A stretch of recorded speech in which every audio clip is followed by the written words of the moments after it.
Hello everyone, कैसे हो? I hope सब अच्छे होंगे। तो हम बात करते हैं आईबीएस के सिम्टम्स के बारे में। तो सिम्टम्स एक जैसे नहीं होते, सबके सिम्टम्स अलग अलग होते हैं। मेरे को कमेंट आ रहे हैं कि मैम आपको यूरिन में दिक्कत होती थी क्या? कभी कुछ कमेंट आ रहे हैं मेरे को, आपका वेट गेन हुआ क्या? तो अभी तक तो 1 महीने की मेडिसिन खाई है। हाँ, एनर्जी लग रही है और आप मतलब अच्छी है, बॉडी में वीकनेस नहीं लग रही, खाना डाइजेस्ट हो रहा है। थोड़ा टाइम दीजिए, टाइम तो देना पड़ेगा। गैस्ट्रो की तो हमने मेडिसिन बहुत खाई है लेकिन हमें फ़र्क नहीं मिला। अब जिस मेडिसिन से आपको अगर 30% भी आराम आ रहा है ना, तो फिर आप कंटिन्यू रखिए मेडिसिन। मेडिसिन ज़रूर कंटिन्यू रखिए। और बोल रहे हैं कि पैरोक्सिटिन कितने एमजी में ले रहे हो, तो वो आपको डॉक्टर प्रिस्क्राइब करेगा कि कितने एमजी में लेनी चाहिए। आप खुद ऐसे नहीं कर सकते भी कितने एमजी में आपको लेनी चाहिए, क्योंकि बॉडी के अकॉर्डिंग सबकी डोज अलग अलग होती है। डॉक्टर कम डोज से शुरू करेगा। मेरे को ओलेंजापाइन डॉक्टर ने, वो तो डॉक्टर पे डिपेंड है, जैसे ओलेंजापाइन 5 mg दी थी मेरे को डॉक्टर ने। स्टार्टिंग में हाफ टेबलेट लेनी होती है, तो मेरी सिर्फ 15 दिन चलाई उसने। उसके बाद मेरी वो मेडिसिन बंद कर दी डॉक्टर ने। अब मुझे नहीं पता, उसके बाद पैरोक्सिटिन प्राइड CR दिया मेरे को और उसकी डोज 75 mg कर दी। 225 5 mg की है और एक 12.5 mg की है, तो 75 mg कर दी मेरी मेडिसिन। हाँ मतलब इससे कोई कहता है कॉन्स्टिपेशन बढ़ता है ये वो, लेकिन मेरा कॉन्स्टिपेशन मेरे को डरता नहीं बढ़ा मेरा तो। बाकी आप फाइबर रिच डाइट लेते रहिए। और क्या डाइट में क्या लेना चाहिए भी देखो, जिसको जो जो सूट हो रहा है ना वो लो। जैसे मेरे को दूध डाइजेस्ट नहीं हो रहा, कर्ड अच्छे से डाइजेस्ट हो रहा है, मैं कर्ड ले रही हूँ। बाकी नॉर्मल घर का खाना खा रही हूँ। और रेड चिल्ली यूज़ नहीं कर रही हूँ मैं, ग्रीन चिल्ली यूज़ कर रही हूँ, रेड चिल्ली नहीं यूज़ कर रही। लेकिन ये है ना, सबसे बड़ी बात ये है कि आप यूट्यूब पर बहुत सारे ऐसे लोग, स्कैमर्स बहुत बैठे हैं जो पैसा कमा रहे हैं। मेरे साथ हुआ है, किसी ने कितने पैसे मांगे, किसी ने मेरे से कितने पैसे मांगे। तो आप लोग ऐसे पैसे मत दीजिए किसी को। अगर आपको गैस्ट्रो को दिखाओ, सबसे पहले आप गैस्ट्रो को दिखाओ। ज़्यादा गैस्ट्रो के चक्कर में मत पड़ो, सिर्फ एक गैस्ट्रो को दिखाओ। और गैस्ट्रो आपको बोल रहा है कि आपको कोई दिक्कत नहीं है, आप सैलेड खाओ, पानी ज़्यादा पियो और नॉर्मल घर का खाना खाओ। अगर आपने ये सब कर लिया, उसके बाद भी आपको दिक्कत आ रही है ना, तो आप बिना कुछ देरी किए, बिना किसी की सुने आप विज़िट करो साइकाट्रिस्ट के पास। लेकिन हमारे घर वाले इस बात को नहीं मानते। वो तो सोचते हैं कि साइकाट्रिस्ट के पास तो दिमाग के रोग गिर जाते हैं। ऐसा कुछ नहीं होता, माइंड सब कुछ कंट्रोल करता है।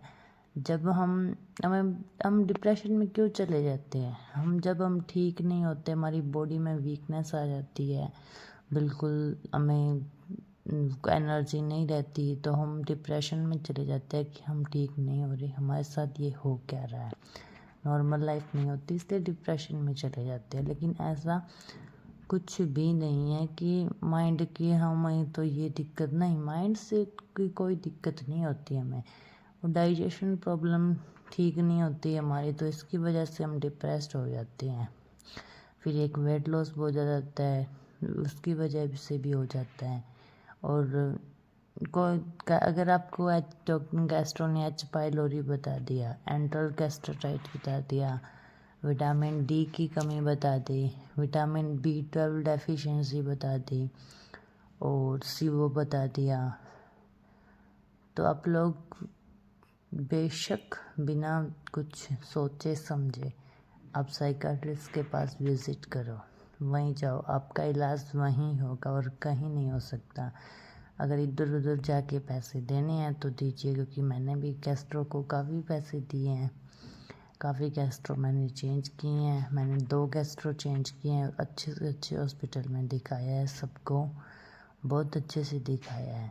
सभी बोलते हैं ये क्या है, तेरे को तो कोई बीमारी है ही नहीं, कहती मैं नहीं, बीमारी कुछ नहीं है, ये बीमारी नहीं है, सिर्फ हमारा डाइजेस्टिव सिस्टम होता है जो हाइपर हो जाता है, बिगड़ जाता है।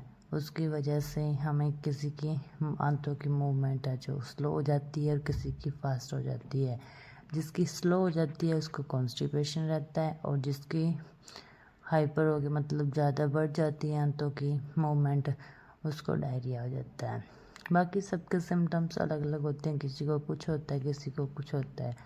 बाकी बात करते हैं कि मेडिसिन कब तक लेनी पड़ेगी, तो अभी तक ये मुझे नहीं पता कैसे कब तक लेनी पड़ेगी मेडिसिन, क्योंकि बहुत से भैया है, जो विशाल भैया है, सुनील भैया है और सुरेंद्र भैया है, उन्होंने मेडिसिन छोड़ दी है। उन्होंने ली थी, उन्होंने मेडिसिन छोड़ दी है।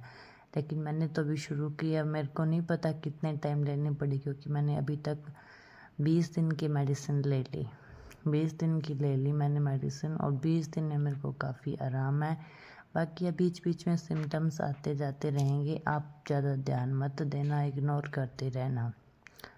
ज़्यादा सिम्टम्स तो आते जाते रहेंगे, एक साथ तो इतनी सारी चीज़ें नहीं ठीक हो सकती। बाकी आपको गैस्ट्रो में कहीं से भी मेडिसिन लिया, रिकवरी आपको रिकवरी ज़्यादा यहीं मिलेगी और कहीं नहीं मिलेगी। अगर नॉर्मल डाइजेशन ख़राब होता है ना, तो बंदा नॉर्मल सिरप, जैसे बहुत सारी सिरप आती है, डाइजेस्टिव सिस्टम की सिरप होती है, वो ले लो, उससे ठीक हो जाएगा 2 से 4 दिन में, या 10 दिन के अंदर, महीने के अंदर, 6 महीने के अंदर, कभी तो ठीक होगा ना। लेकिन नहीं, जो हमारे दिक्कत है हम उसकी मेडिसिन खा ही नहीं रहे हैं, तो फिर वो कैसे ठीक होगा। हार्मोनल इम्बैलेंस होता है, हैप्पी हार्मोन्स कम हो जाते हैं हमारे, इसकी वजह से फिर डाइजेशन की दिक्कत होती है। सेरोटोनिन हार्मोन होता है जो हमारी आंतों में बनता है, लेकिन जब डाइजेस्टिव सिस्टम ख़राब हो जाता है तो वो हार्मोन नहीं रिलीज़ हो पाता। वो हार्मोन रिलीज़ नहीं होने के कारण और उसके में डाइजेशन में बहुत मदद करता है वो हार्मोन, तो फिर उस हार्मोन की वजह से हमारा डाइजेस्टिव सिस्टम भी ख़राब हो जाता है। इसलिए सेरोटोनिन हार्मोन बहुत ज़रूरी होता है। और कितना तो होता है कि मेरी तरह किसी के दिमाग में ये बातें भी होगी कि नोरामैक्सिन, कोलास्पैक्स और लिब्रेक्स तीनों टैबलेट बहुत ज़रूरी होती है लेनी। तो आप लोग अगर डॉक्टर से कंसल्ट कर रहे हो ना, तो डॉक्टर आपको जो मेडिसिन प्रिस्क्राइब करेगा आप वही मेडिसिन लो। आप उनकी तरह किसी के साथ जिद मत करो कि आप मेरे को कोलास्पैक्स दो और नोरामैक्सिन दो, एमिट्रिप्लिन दो, और किसी से इधर उधर कॉल करके मत पूछो कि मुझे ये कॉम्बिनेशन दिया है, क्या ये सही है, क्या ये कॉम्बिनेशन सही है, क्या ये कॉम्बिनेशन लो। तो वो आपको ऐसे ही बोलेंगे, यूट्यूब वाले सभी आपको ऐसे बोलेंगे नहीं इसमें ये मेडिसिन ऐड होनी चाहिए, ये नहीं है, ये नहीं है, क्योंकि वो डॉक्टर नहीं है, उसको नहीं पता। वो खुद एक पेशेंट ले चुका है, इसलिए उसको एक्सपीरियंस है, लेकिन फिर भी उसे ये नहीं पता कौन सी मेडिसिन किसके साथ कैसे लेनी है। जैसे मेरे को कोलास्पैक्स की KLX दी गई है, जिसमें क्लिडेनियम ब्रोमाइड है, जैसे कोलास्पैक्स का साल्ट है। इसी तरह बहुत सारे साल्ट होते हैं, हमें नहीं पता होते हैं, तो हम किसी भी यूट्यूब वालों से फ़ोन करके और ये मत पूछिए कि हमें ये मेडिसिन दी है, ये हमें लेनी चाहिए, या कोलास्पैक्स नहीं दी। डॉक्टर ने दिया है, कुछ सोच समझ के दिया है ना आपको, तो आप वो मेडिसिन अच्छे से लीजिए। मैं ये जो गलती मैं नहीं चाहती, जो गलती मैंने की है वो गलती कोई और करे, जो जिससे परेशान है वो और परेशान हो।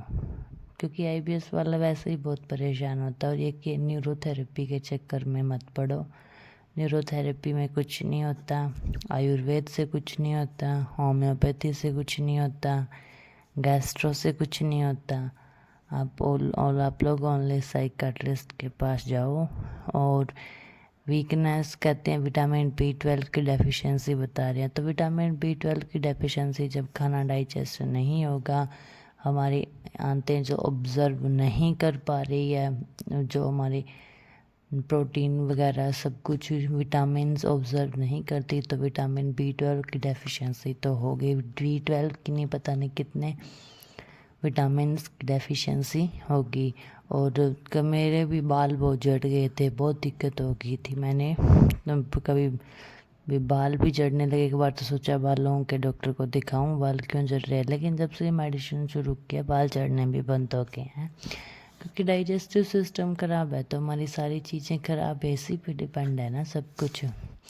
वेट लॉस हो गया, सब कुछ हो गया, घर वाले भी परेशान, मैं भी परेशान, और मेरे को फिर इससे एंजाइटी भी होने लगी कि पता नहीं मेरे साथ क्या हो रहा है।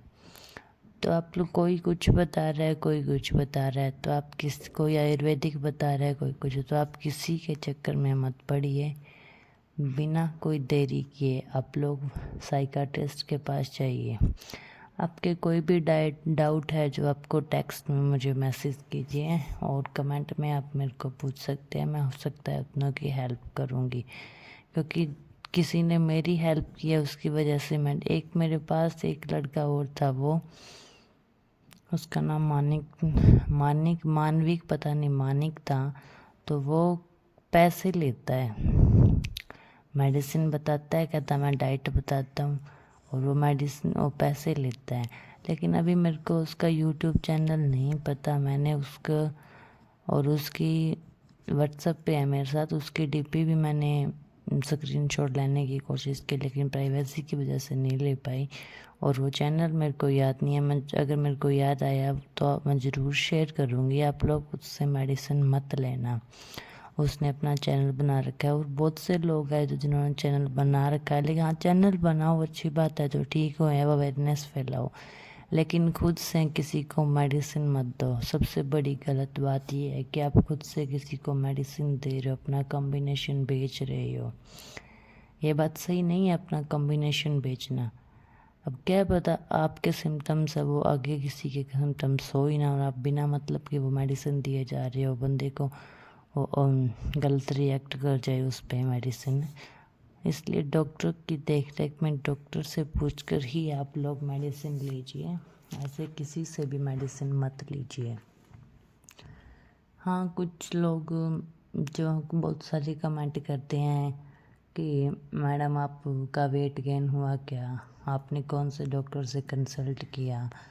तो मैंने बताया है, डॉक्टर उज्जवल सिंह से हैं, यूपी कुशीनगर से हैं, मैंने उनसे कंसल्ट किया है, और उन्होंने मेरे को पहले 15 दिन की मेडिसिन दी, उसके बाद मेरे को 1 महीने की मेडिसिन दी है।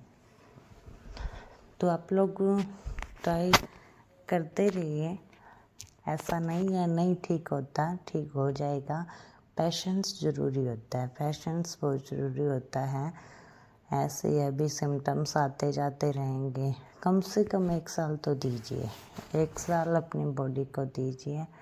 और कहते हैं योगा करो, मेडिटेशन करो, मैं तो कुछ नहीं करती योगा मेडिटेशन, ना ही मेरे को इतना टाइम होता योगा मेडिटेशन करूँ मैं। और मेडिसिन आपको डॉक्टर जैसे बताए वैसे लेनी है। हाँ, डॉक्टर किसी किसी को तो गैस का कैप्सूल खुद दे देता है, जैसे मेरे को तो खुद को ही दिया गया है, रेबिनाज LSR दिया गया है। और किसी को अगर नहीं देता तो वो खुद से ऐड कर सकता है, लेकिन ऐड ज़रूर करना है, क्योंकि कुछ सिम्टम्स कंट्रोल हो जाएंगे ना उससे, जैसे कटी टकारें नहीं आती और पेट में जलन नहीं होती। लेकिन पहले मेरे को लगता था कि पेट में जलन होती है इसका मतलब ये है कि मेरे को एसिडिटी हो रही है, पेट में गर्मी बढ़ गई है, इसलिए मेरे को जलन हो रही है। तो किसी ने कहा गोंद गतीरा आता है वो खाओ, तो मैंने वो भी बहुत खाया, लेकिन उससे भी कुछ नहीं हुआ। फिर वही बात है, जब खाना डाइजेस्ट नहीं होगा तो फिर पेट में गर्मी तो बढ़ेगी ना, डाइजेशन सही नहीं तो पेट में तो गर्मी तो बढ़ेगी। तो फिर हमने सब कुछ भी ट्राई किया, सारी सिरप्स यूज़ की है मैंने, डाइजेस्टिव सिस्टम की मैंने बहुत सारी सिरप यूज़ कर ली। और किसी ने कहा विटामिन B12 की डेफिशिएंसी से IBS हो जाता है, तो विटामिन B12 की डेफिशिएंसी से नहीं होता, IBS होता है तब विटामिन B12 की डेफिशिएंसी होती है, इसीलिए आपको विटामिन B12 की डेफिशिएंसी होती है। इसलिए कब IBS का कोई परमानेंट रीज़न नहीं है, किस कारण से होता है किस कारण से नहीं होता।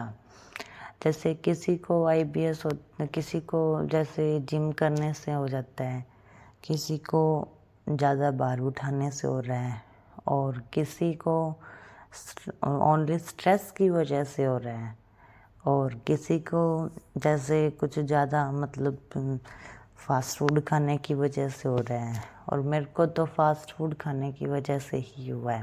मेरी तो मेन कारण यही है, मैंने फास्ट फूड ज़्यादा खाया, उसकी वजह से मेरे को हुआ है।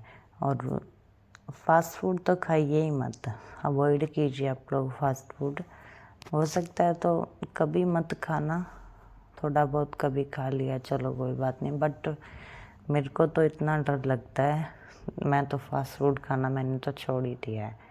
मैं नॉर्मल घर का खाना खाती हूँ। मेरे को तो ये है, मैं नॉर्मल घर का खाना सारा खाने लगूँ ना, वही मेरे लिए बहुत अच्छा है।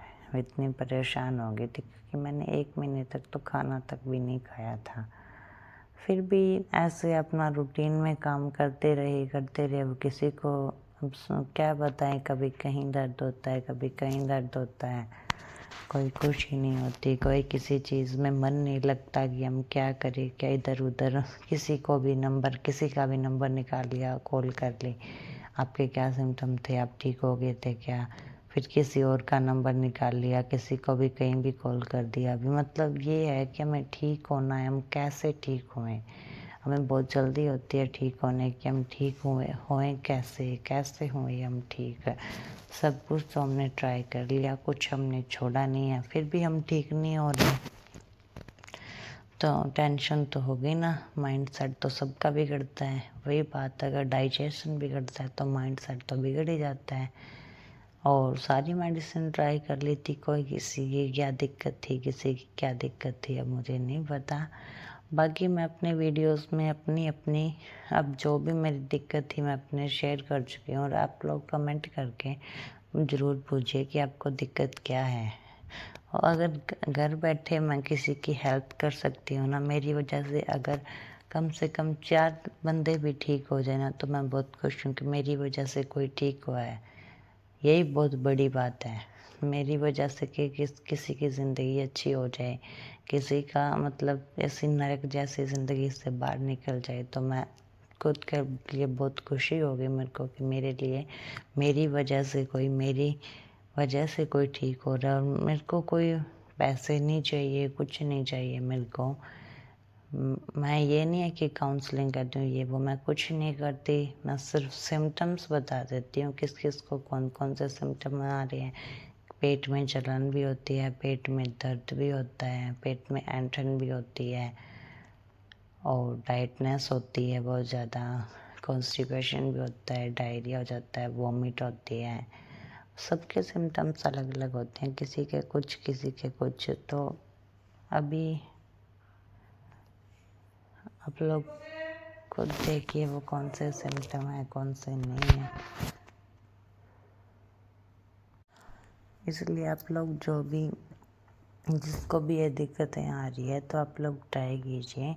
और एक ऐसे बोल रहे हैं नवल डिस्प्लेसमेंट से होता है क्या, तो नवल डिस्प्लेसमेंट से नहीं होता कुछ भी। नवल डिस्प्लेसमेंट होता है तो हम 1-2 बार नवल सही करवाएंगे तो सही हो जाएगा, लेकिन ऐसे लगता है, सभी कहते हैं कि नवल डिस्प्लेसमेंट है, लेकिन मैंने भी करवाया था नवल डिस्प्लेसमेंट, मैंने भी चेक करवाया था।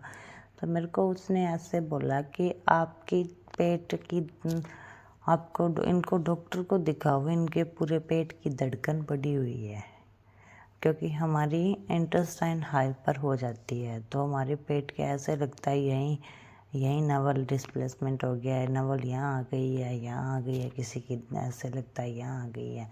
ऐसा कुछ नहीं होता, वो हाइपर होने के कारण आपके दिल की धड़कन बढ़ जाती है, आपको एंजाइटी होती है, इसकी वजह से आपकी हार्ट बीट तेज़ चलती है, और तेज़ हार्ट बीट के कारण आपको फटीग भी हो सकती है, और ऐसे लगता है जैसे हमारी नाभि गिर गई है या जो भी है। ऐसा कुछ नहीं होता, नवल डिस्प्लेसमेंट नहीं होती, मैंने भी इस चक्कर में पड़ी है, मैंने भी नवल डिस्प्लेसमेंट करवाया है, चेक करवाया है मैंने सब कुछ, ऐसा कुछ नहीं होता। अगर नवल डिस्प्लेसमेंट है तो आपको 1-2 बार करवाओगे सही हो जाएगा, ऐसा कोई चक्कर नहीं है नवल डिस्प्लेसमेंट का। आप लोग ट्राई कीजिए एक बार, अगर नवल डिस्प्लेसमेंट लग रहा है तो आप अपने पास में कोई होगा उनसे सही करवाइए। अगर फिर भी आपको दिक्कत आ रही है और गैस्ट्रो को भी दिखा दिया, गैस्ट्रो ने क्लीन चिट दे दी। गैस्ट्रो आपको नहीं बोलेगा कि आपको IBS है, गैस्ट्रो आपको बोलेगा ये टेस्ट करवाओ, वो टेस्ट करवाओ, CT स्कैन करवाओ, ये करवाओ, वो करवाओ, बड़े बड़े टेस्ट करवाता रहेगा। सारे टेस्ट नॉर्मल आ रहे हैं तो CRP बोलेगा, कभी कौन से टेस्ट बोलेगा, फिर भी आपको परेशान करता रहेगा, नए नए कॉम्बिनेशन ट्राई करता रहेगा, देता रहेगा मेडिसिन, क्योंकि गैस्ट्रो के समझ से बाहर है। लेकिन फिर भी वो मेडिसिन देता रहेगा, वो कहेगा कुछ नहीं है, कुछ नहीं है। तो तू ऐसे बोल रहा है कुछ नहीं है, तो हमें परेशानी क्यों है? इस वजह से मैंने बठिंडा के डॉक्टर के साथ तो मैं लड़ाई करके आई थी कि आपकी मेडिसिन खा रही हूँ मैं, ठीक नहीं हो रही, फिर फ़ायदा क्या आपकी मेडिसिन खाने से? क्यों खा रही हूँ मैं आपकी मेडिसिन? हम क्यों खाते हैं मेडिसिन? ठीक होने के लिए खाते हैं ना। फिर भी मैं ठीक ही नहीं हो रही, तो आप मेडिसिन आप बताओ क्या है? मैंने जाते ही बोल दिया, आप मेरे को ये बताओ IBS है क्या? तो उन्होंने बोला नहीं IBS नहीं, IBS में वेट लॉस नहीं होता। तो कहते आप सब कुछ खाओ। तो मैंने कहा मैं क्या? कहते आप सब कुछ खाओ। तो मैं कहा मैं सब कुछ कैसे खाऊं? जब मेरे को दिक्कत होती है तो मैं कैसे सब कुछ खाऊं, ये बताओ। फिर उन्होंने, उनका डाइटिशियन था, उनके पास भेज दिया, डाइटिशियन से डाइट दिलवा दी, और डाइट में उसने बोला इस टाइम ये खाना है, इस टाइम ये खाना है।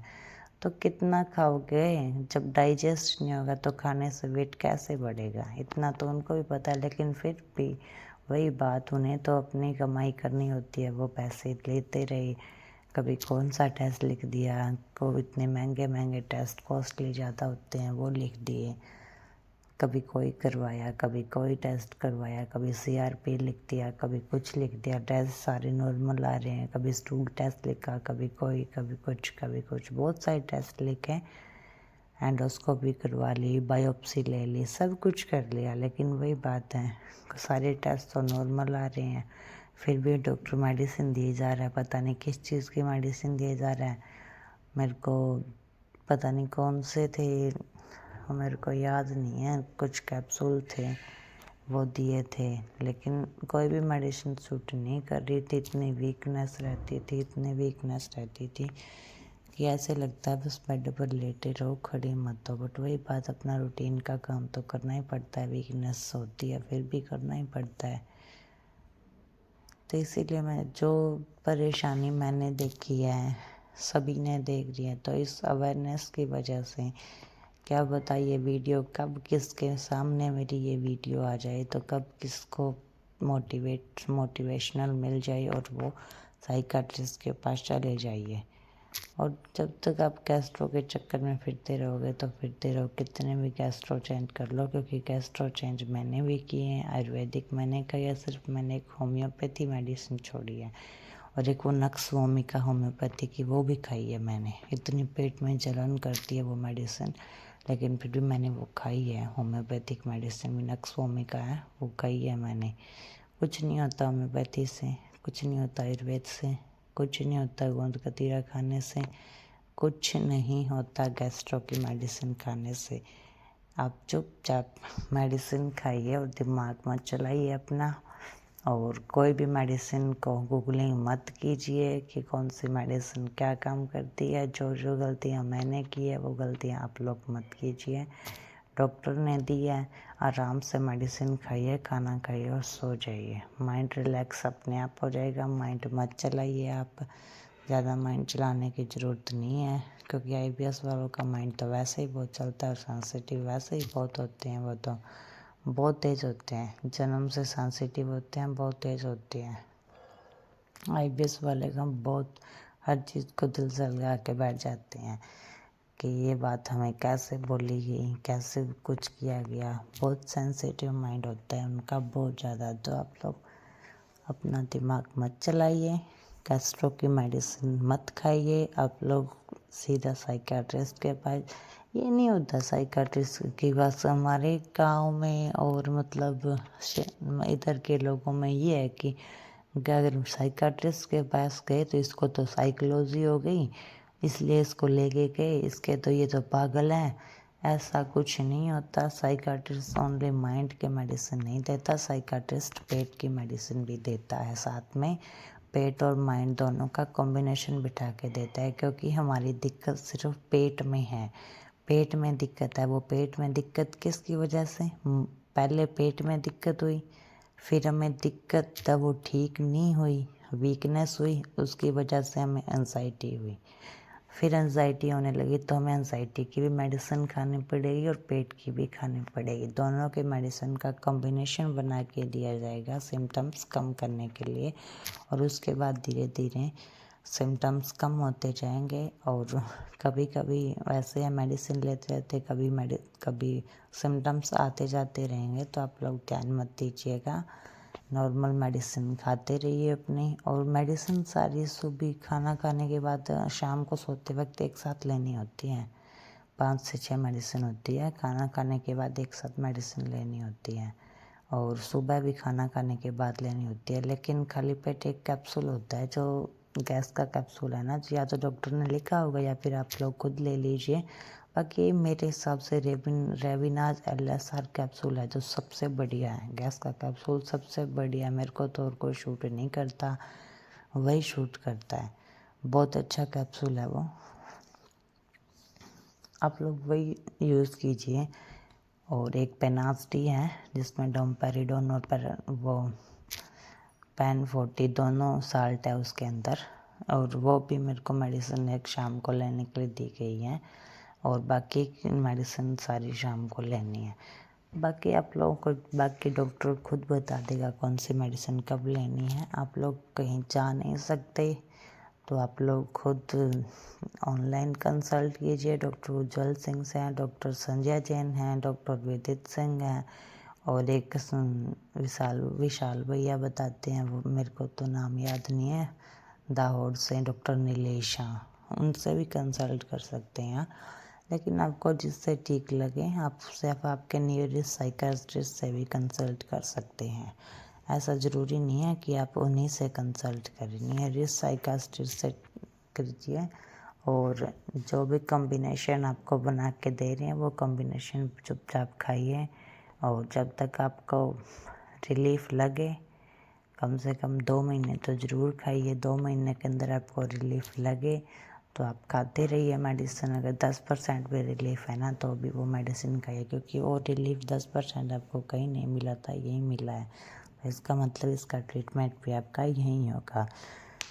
अब बाकी आप लोग खुद देखते रहिए। लेकिन सबसे बड़ी बात ये है कि यूट्यूब पर किसी को पैसे मत दीजिए, सबसे बड़ी गलती यही है। यूट्यूब पर किसी को पैसे मत दीजिए। एक वो सोनू राठी है शायद, मुझे नहीं पता वो पैसे लेता है नहीं लेता है, बट मैंने एक कमेंट देखा था उसकी वीडियो पे, कहता कि उसने बहुत सारे कमेंट कर रखे थे कि मैंने इनसे मेडिसिन मंगवाई थी और मेडिसिन खाते ही मेरे को हॉस्पिटल में एडमिट करवाना पड़ा, मेरे को इतना रिएक्ट कर गई।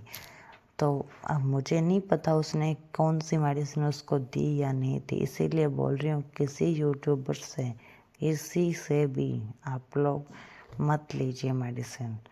अरे उसको पैसे दे रहे हो तब तक डॉक्टर को पैसे दे दो ना, डॉक्टर से कंसल्ट करो, डॉक्टर से कंसल्ट करो।